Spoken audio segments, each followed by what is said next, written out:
It's trademarked information. You can't put this on the internet. A lot of people, I think that prepping a trigger is a super slow way to pull a trigger, and I think it's because they're doing it wrong. They'll prep into the trigger, pressure, and then they'll freeze, pin the trigger to the rear, ease it back out till they feel or hear the click, and then they'll shoot again. The problem is it is absolutely the slowest way to pull the trigger.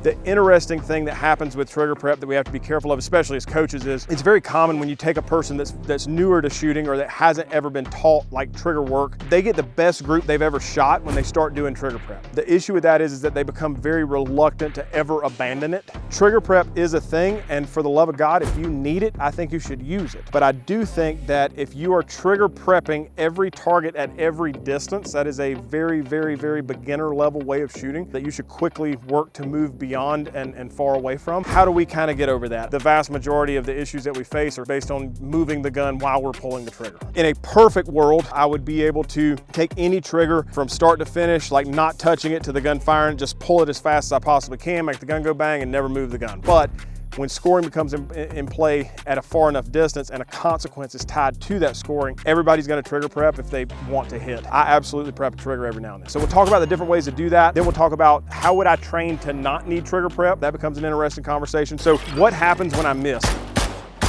What happens when I miss is as I ignite the gun, I'm moving it. We've all seen the old ball and dummy drill. So I'm gonna put snap caps in the gun, mixed in with live ammo in the magazine. And if I get a shot that goes bang and the gun does what it's supposed to, the bullet goes right where I want it to.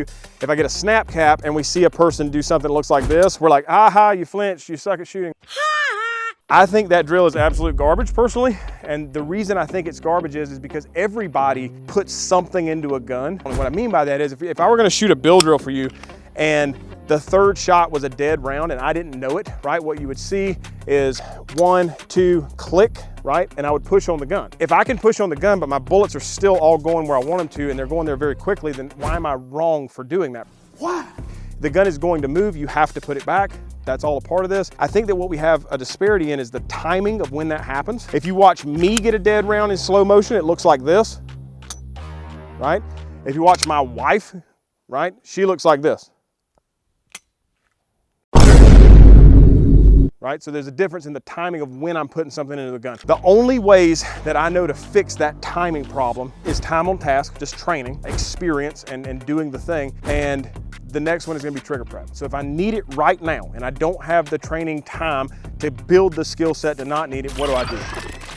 There's two main ways that I've seen people do this at a high level. The first one is going to be prep and roll. Prep and roll is a pretty good one. We're trying to remove the brain's ability to know when to put something into the gun, right? So I go to the wall, I prep into that wall, and I think in my brain, pressure, pressure, pressure, pressure, pressure, until the gun just goes, right? It goes whenever it wants to go. I don't make it fire, I give it permission to fire. Now this can happen at a very aggressive pace. It's not as slow and methodical as that. All I'm doing is I'm going to the wall, pressure, pressure, pressure, gun goes bang, and then I reset it and I do it over and over and over again. I'm gonna use the head box of a USPSA target. I'm gonna do 5 prep and rolls. So I'm going into the wall and I'm thinking pressure, pressure, pressure, pressure, until the gun just goes bang. I'm gonna do that again, pressure, pressure, until the gun goes bang, pressure, pressure, pressure, until the gun goes bang. And I just keep doing this until I've got 5 on there. And then I just assess how big is that group and is that acceptable, right? Would that work out for me? Do I like that? And that's a way to get this done. Another way, which is the weird one, but don't knock it till you try it. This is actually my preferred method, called a prep and snatch. The vast majority of triggers on modern duty service pistols have some kind of nasty before you run into a pressure buildup. That pressure buildup against your finger that says, no, you may not. You go beyond this point, gun's going bang. We call that the wall, the cliff, whatever variation of terminology you want to use, right? So if we think of a scale from 0 to 100, 0 is nobody's touching the trigger, 100 is it went bang. What I'm trying to do is get to what I would assess to be somewhere around 90% or 95%. I'm trying to eat up as much of this trigger's travel and pressure as possible before I decide to ignite it.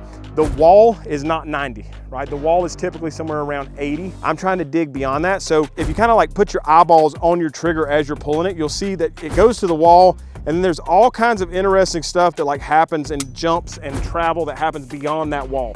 That is enough time at a small enough target at the right distance to pull the gun off target as you decide to shoot it. I'm trying to go to 90. That's gonna be to the wall plus a little bit more. I'm trying to get on the ragged edge of like, where do I think the gun is about to fire? Probably right there. Once I get to that point, I'm smashing it as hard as my human body can do it, like as fast as I can possibly do it. So we've all heard, don't jerk the trigger. Jerking the trigger is a bad thing, so on and so forth. If you set it up right, I don't think it's such a bad thing. I think that the staging of it needs to be the correct thing. I also think you can train yourself to be able to jerk a trigger and shoot pretty good as well. If you're new to it, you should use a timer as a stimulus to kind of initiate it. What I want to do is set up a timer that has a delay on it. I'm going to prep into the trigger to the 90% range. When I hear the beep, I'm going to pull the trigger as fast as possible. I'm trying to get that gun to go off in less than a quarter second, right? I'm trying to not let the conscious brain get involved in like, okay, here he goes, he's doing it. I'm going to push the buzzer, get set up, prep into it, right? Fire the gun, that's at a 16. I'm gonna prep into it. And timer's dying, so on and so forth, right? Once you can do it perfectly or near perfect with the timer, you get rid of the timer and you see, can I continue to do this, right? Even with no timer. And what we end up with is a very easily displayed objective assessment that jerking the trigger is not wrong, so long as you can do it correctly and do it the right way. And so then if we eliminate the prep part, how do we do the smash part? So there's a couple things with this, right? So a lot of people I think that prepping a trigger is a super slow way to pull a trigger, and I think it's because they're doing it wrong. They'll prep into the trigger, pressure, pressure, pressure, pressure, pressure, and then they'll freeze, pin the trigger to the rear, ease it back out till they feel or hear the click, and then they'll shoot again, right? And we can certainly be pretty accurate with that. The problem is it is absolutely the slowest way to pull the trigger. I like turtles. All right. I can do the same shooting, the same result, the same accuracy faster just by changing the cue that I'm thinking of in my brain. I steal this with no shame from JJ Rakaza. Shout out Ray Ray Jacuzzi. What he told me one time is, I want you to think of wall before sights. So I want you to try to be off trigger and back to the wall before your sights recover to the spot that you're aiming at. So thinking about wall before sights. Right? Like we can get some pretty quick shots out of the gun and still be really, really precise the same way that we're doing with the pinning and the resetting and all that, but we're doing it in half the time. So then the idea is, well, do you care about that time? So a lot of guys know that there are faster ways to do things, but they don't even care, right? I think that all depends on what you're doing with the pistol. Obviously in my sport and the way that I'm running these guns, every little 1/10 of a second matters. I also think that if you don't think the same way about defensive engagements, you're kind of a fool. Every little bit of seconds matter. So when I teach coppers and things like that aren't from my world, they don't really care about winning matches. I explain this to them as, don't like think of this as a measuring stick of achievement or like who's got, you know, the best shooting. Think of it as it's a metric or an assessment of how many opportunities are you stealing from this bad person to get lucky. So if I can go from 7 5 splits down to 0.4, I've removed at minimum 1 shot out of bad guy's gun that he gets to get lucky with. If you don't think you care about that, I got nothing for you, man. Like that just makes sense to me. Now, ideally, I wouldn't need trigger prep. If I could just smash the trigger straight through and just get decent enough accuracy based on the target and what it'll accept, that would obviously be the best way to do this. So then the question becomes, well, how do I do that? Because a lot of people, when they try to do that, like they miss all over the place. And so I think what they do is they experience it one time and then they're like, well, that doesn't work, I'll never do that again, right? Yep. Instead of saying, how do I train to be better at this? How fast do you think you can pull that trigger to the rear and make the gun go bang from 0? Like I'm in the trigger guard, but I'm not touching the trigger. How fast do you think you can make that happen? And then I want you to try to do it twice as fast as that. So I'm gonna make the grip I like to shoot with, aim at a very small area on the target, and what I'm trying to not do is this, right? That's what most people do, right? What I'm trying to do is this. A little bit of movement is acceptable, right? You'll see the dot kind of jiggle around the spot that you're looking at. I don't think anything's really wrong with that. There's movement in the gun before I ever even initiate the shot, right? So as long as that movement doesn't come outside of the range of the wobble zone that I already see, I'm totally cool with that. And here's a very interesting thing while you're doing that. People will say, how do I pull the trigger without moving the gun? It's trademarked information. You can't put this on the internet. You just try. Most people don't try. And what I've found in my courses is that with the right instruction and giving dudes permission to fail and try to fix it, I have never seen a good working brain human being that can't overcome that pushing of the gun in 2 minutes or less. So now what I want you to do, aim at the alpha, and I want you to recreate that exact same feeling. Do it again. Do it again. So is that acceptable accuracy for that target, that distance? Sure. Jeff Mao does not need trigger prep for that target, that distance. So then it becomes, I wonder where he does. Most people will say, yes, I agree, I prep sometimes. Yep. They can't tell you where, like when. When does that happen, So right? push it back? Yes. What I would highly encourage you to do is to dry fire it before you live fire it. Because what happens is the perception has changed. We've crossed that visual threshold, and I want to remind myself what it feels like to do it correctly. Try your best, Jeff, not to do it cautiously or carefully. Do it like you wish you could do it and figure out how. And once you think you can do it perfect or near perfect, load the gun, recreate the same feeling, shoot the gun.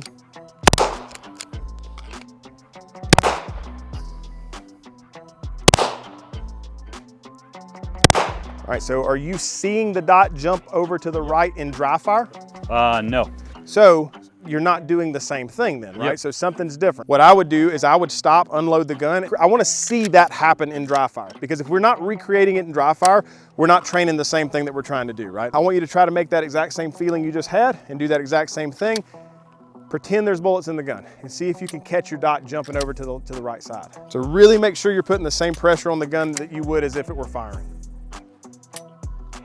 And then try it again.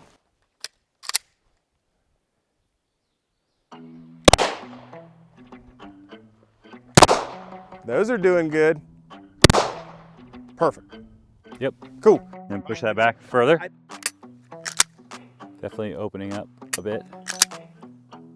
Yeah, and so the way I assess it is as long as it's maintaining in an area that you would call a reasonable, acceptable rate, like I'm okay with that.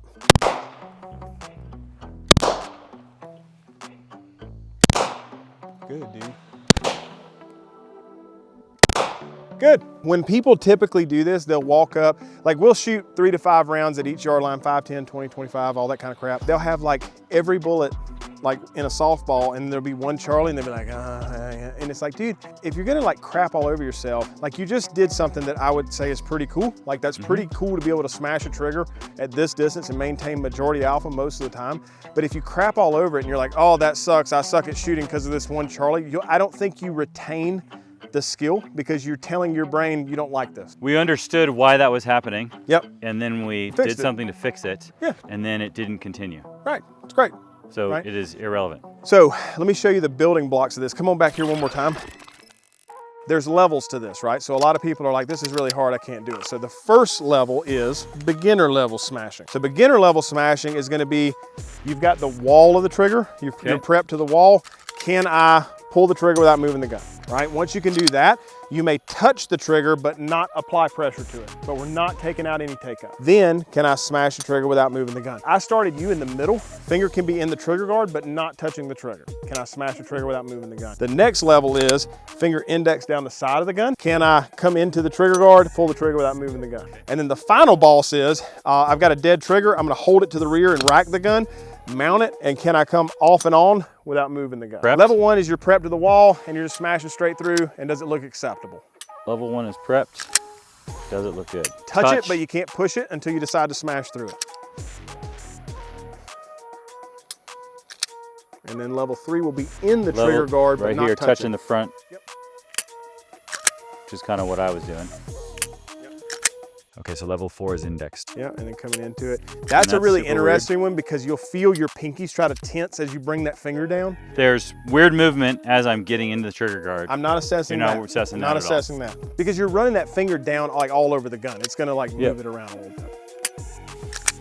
So where are you at the moment the trigger breaks? Yep. Okay, and then the final one is Off and on. Now, again, I'm not assessing what happens as I reset because the gun would be in recoil anyway. Yep. And are you coming all the way off and back on, or are you just? I'm doing it as best I can the way that I always do it. And the way that I always do it is yes, off, and I'm back on. I still feel that I'm touching it at the end, but like just barely. You're not trying to just go to reset and back. No. That is what I've heard Steger and others call trigger control at speed. My fancy word for it is smashing the trigger without moving the gun, whatever. The vast majority of people's scoring problems is they're inputting into the gun when they're firing it. So true or false, if you could smash the trigger without ever moving the gun, it would resolve 90% of the scoring problems you ever have. true if I wasn't moving the gun, because I'd get my hits and it would be faster. Right, and that's what I'm saying. And so I think that a lot of dudes are doing a lot of stuff in dry fire that's not really a part of why they're losing. Why they're losing is they are either triggering an unacceptable sight picture or they are creating an unacceptable sight picture by the way they are triggering. And so I think if we can just kind of focus on that, it would solve a lot of problems. That's what I got on trigger work. Cool, thank you. Mm-hmm.